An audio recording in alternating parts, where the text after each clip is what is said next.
С юных лет прививая детям аккуратность и прилежание, приобщая их к кропотливому труду, можно вырастить достойных личностей. Основа этого, конечно же, закладывается в детстве. Вот и директор Канашского краеведческого музея Маргарита Филимоновна совместно с умельцами и мастерами народных промыслов организовала встречу с воспитанниками детского социального приюта. Дети с непростой судьбой, достойные счастливого детства, поучаствовали в мастер-классах. На 4 площадках развернулась кипучая деятельность. Не только показать и рассказать, но и принять непосредственное участие в создании художественных творений. Такую задачу поставили организаторы встречи. В течение дня 40 ребят из числа воспитанников приюта познавали особенности того или иного ремесла. Людмила Васильева – талантливый художник. Много лет посвятила преподавательской деятельности в одном из профучилищ столицы нашей республики. Этапы создания матрешек, их характеристики, история возникновения русской игрушки. Обо всем этом она поведала новым ученикам. Наша русская матрешка завезена была из Японии.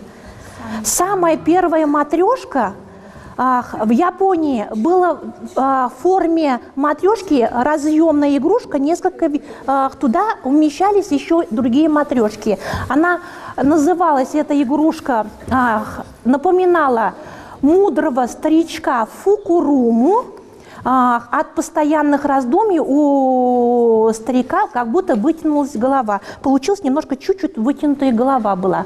Да, ведь завесена. А знаете, кто выточил эту матрешку? Наш русский токарь все-таки там в Японии жил, и эту матрешку сделал он.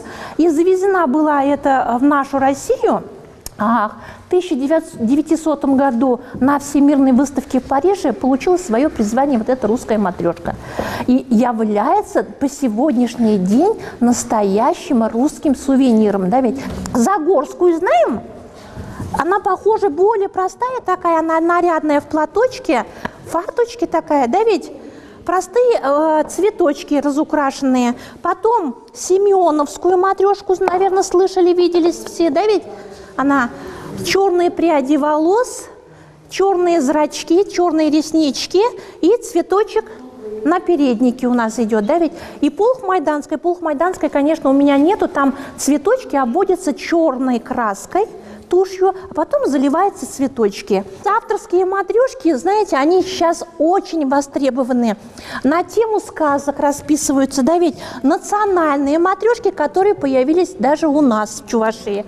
Расписывают чувашские матрешки, смотрите. Вот такие чувашские матрешки. Хохломская матрешка тоже, смотрите, она под хохлому выполненная матрешка. Как из нехитрых предметов и пестрых лоскутков ткани сотворить полезную в хозяйстве вещь, или же вовсе произведение искусства, от которого трудно оторвать взгляд. Галина Васильевна, будучи на заслуженном отдыхе, праздно не тратит свое время. Увлечение вязанием плавно перешло в вышивку. Объемные контуры и очертания картин, выполненные лентами, и, быть может, от этого особенно интересны. Девочки особенно заинтересовались изготовлением игольниц. Проявив недюжинную смекалку, из подручных материалов легко может получиться нужная в быту поделка. Очень легко изготовить вот такую шляпу. Шляпка – это игольница. Здесь используется диск или картон, а также вот половинка одноразового стаканчика. И ткань какая есть. Очень красиво. Можно украшать под любому вкусу. И это быстро делается. Это творчество, это создание чего-то нового. Они же увлекаются, им хочется видеть результат. Во-вторых, общение. Передают друг другу там иголочки, ниточки, ножницы, все. Ну и в-третьих, конечно, это подарок. И занятость. Компьютер компьютером, другие занятия. Это разнообразие. Мастера по художественной керамике Геннадия Николаевича в нашем городе знают хорошо. К нему на занятия приходят дети самых разных возрастов. Сейчас я раздаю вам вот эти вот пласты, и мы из них будем делать вазу. Смотрите, вот так вот. Сейчас мы делаем лепесточки вот такие из шарика. Превращаем монету. Смотрите, вот так вот. Смотрите, как мастер делает. Так, монету превращаем. У вас есть тряпочка, вот так вот можно сложить, смотрите. Вот так вот складываем и немножко надавливаем. И что мы получаем? Вот такую тоненькую монетку, типа монетки, да, это лепесточек. Таких нужно 6 штук. Ребятам было обещано, что непременно состоится и очередная встреча в следующий раз. После обжига им отдадут уже готовые изделия, которые они изготовили сегодня своими руками. Мне понравилось лепить из глины. Смотрите, какая у нее ваза. Очень красиво получилось. Стоит отметить, что для первого знакомства мастера использовали несложные техники, так как первостепенно постарались максимально увлечь мальчишек и девчонок новым для них направлением. Ну, в общем, мне этот музей понравился. Вот скажи, чем она тебе особенно понравилась? Ну, вид ее, цветочки красивые. Нужные вещи, наверное. Да. Людмила Болтаева – известный в Чувашии мастер народного костюма. Ее работу можно увидеть со многих сцен республики. Используя национальный колорит и технику изготовления украшений, они с супругом применяют новые материалы. Их работы выставляются во многих городах Европы.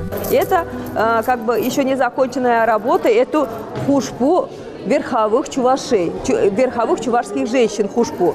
И этот хушпу еще состоит, еще сзади вот такой хвост будет. Вот я это все, конечно, как бы в процессе работы, я это не закончила, специально это принесла, чтобы детки могли видеть, с чего это все начинается, как это будет, и как это нашивать и бисер, и монеты, потому что везде своя технология. Украшения чувашских женщин несут в себе эстетическую красоту, этническую культуру и историю, и множество сокровенных тайн. Об особенностях тех или иных украшений мастер рассказала сегодня. О придушевной беседе и дело спорится. Дети изготовили множество украшений, которые затем получили в дар от мастера. Наши дети творческие, и мы частые гости здесь.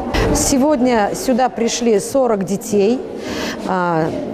У нас на базе приюта функционирует с 27 марта по 2 апреля оздоровительный лагерь. Значит, а сам приют у нас рассчитан на количество на 30 детей. Мне очень понравилось. Я успела вместе со своими воспитанниками и полепить карандашницу, и узнать очень многого тоже. Директор музея Маргарита Филимоновна выразила благодарность за содействие в организации встречи всем творческим людям, участвовавшим в мастер-классе. Но важнее, чем награды, художники увидели лучезарные улыбки и добрые глаза благодарных детей. Быть может, среди воспитанников приюта найдутся последователи таланта мастеров. Ирина Константинова, Евгений Назаров. Вести недели. Thank